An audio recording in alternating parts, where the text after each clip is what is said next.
इस समय की सबसे बड़ी खबर एलएसी से आ रही है। पूर्वी लद्दाख में भारत और चीन के बीच लाइन ऑफ एक्चुअल कंट्रोल यानी एलएसी पर तनाव चरम पर पहुंच गया है। सोमवार रात को गलवान घाटी पर भारतीय सैनिक और चीनी सैनिकों के बीच हिंसक झड़प हुई। इस झड़प में भारतीय सेना के एक अधिकारी और 2 जवान शहीद हो गए हैं। वहीं ग्लोबल टाइम्स के अनुसार चीन में 5 सैनिकों की जान गई है और 11 अन्य घायल हैं। ये घटना उस समय हुई जब पूर्वी लद्दाख की गलवान घाटी में सेनाओं के पीछे हटने की प्रक्रिया चल रही थी। इसी बीच दोनों पक्षों के वरिष्ठ सैन्य अधिकारी वर्तमान में स्थिति को सामान्य करने के लिए बैठक कर रहे हैं। वहीं एलएसी पर चीन से विवाद के बाद मोदी सरकार एक्शन में आ गई है। रक्षा मंत्री राजनाथ सिंह ने chief of defence staff CDS general Bipin Rawat समेत तीनों सेना के चीफ को तलब किया है। साथ ही विदेश मंत्री एस जयशंकर के साथ भी मीटिंग चल रही है।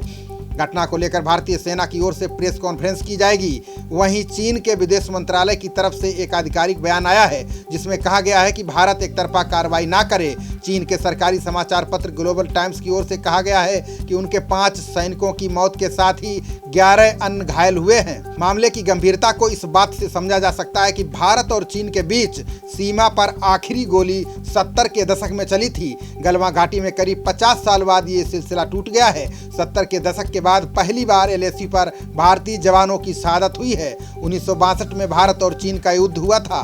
तब से एलएसी पर तनाव की खबरें आती थीं, लेकिन कोई भारतीय सेना का जवान शहीद नहीं हुआ है। बता दें कि भारत और चीन के बीच करीब 1 महीने से सीमा विवाद चल रहा है। इसे बातचीत के जरिए सुलझाने की कोशिश की जा रही है। दोनों पक्षों की ओर से लगातार बातचीत जारी थी। संयम भरे बयान भी सामने आ रहे थे। इसी बीच ये बड़ी घटना सामने आई है। गलवान घाटी में भी चीन की सेना ने घुसपैठ की थी। दोनों देशों के बीच कई दौर की बातचीत के बाद चीनी सेना कुछ पॉइंट से वापस हटने लगी थी, मगर इस घटना के बाद अब सीमा पर तनाव और ज्यादा बढ़ गया है। चीन लगातार कह रहा है कि वो बातचीत के जरिए मामले को सुलझाना चाहता है। भारत ने साफ कर दिया था कि चीन के सिपाहियों को पीछे हटना ही होगा। एलएसी पर बदली परिस्थिति को भारत कभी स्वीकार नहीं करेगा। बीते दिनों दोनों देशों के बीच तय हुआ था कि चीन की सेना गलवान घाटी में पेट्रोलिंग पॉइंट 14, 15 और 17A से पीछे हटेगी। चीन सेना सियोक नदी और गलवान नदी के मुहाने तक आ गई थी। धीरे धीरे पीछे भी हट रही थथी। कल निर्णय हुआ था कि चीन की सेना पूरी तरह से पीछे हट जाएगी। गलवान घाटी में चीन का इतिहास काफी खराब रहा है।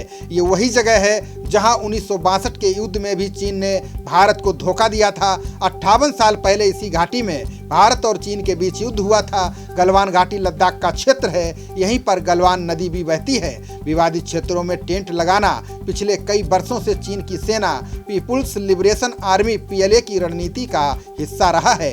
यहीं पर सेना ने ऐसा करने से रोका तो बीते दिनों भी झड़प हुई थी। आज वहीं फिर से दोनों देशों के बीच तनाव का माहौल है। इससे पहले 5-6 मई को चीन के सैनिक लद्दाख के पैंगोंग झील के पास भारतीय सैनिकों से भिड़े थे। इस घटना के बाद भारत ने कई इलाकों में चौकसी और जवानों की संख्या बढ़ा दी है। फिलहाल स्थिति तनावपूर्ण है। खबरों का सिलसिला जारी रहेगा। देखते रहिए जनप्रवाद। नमस्कार।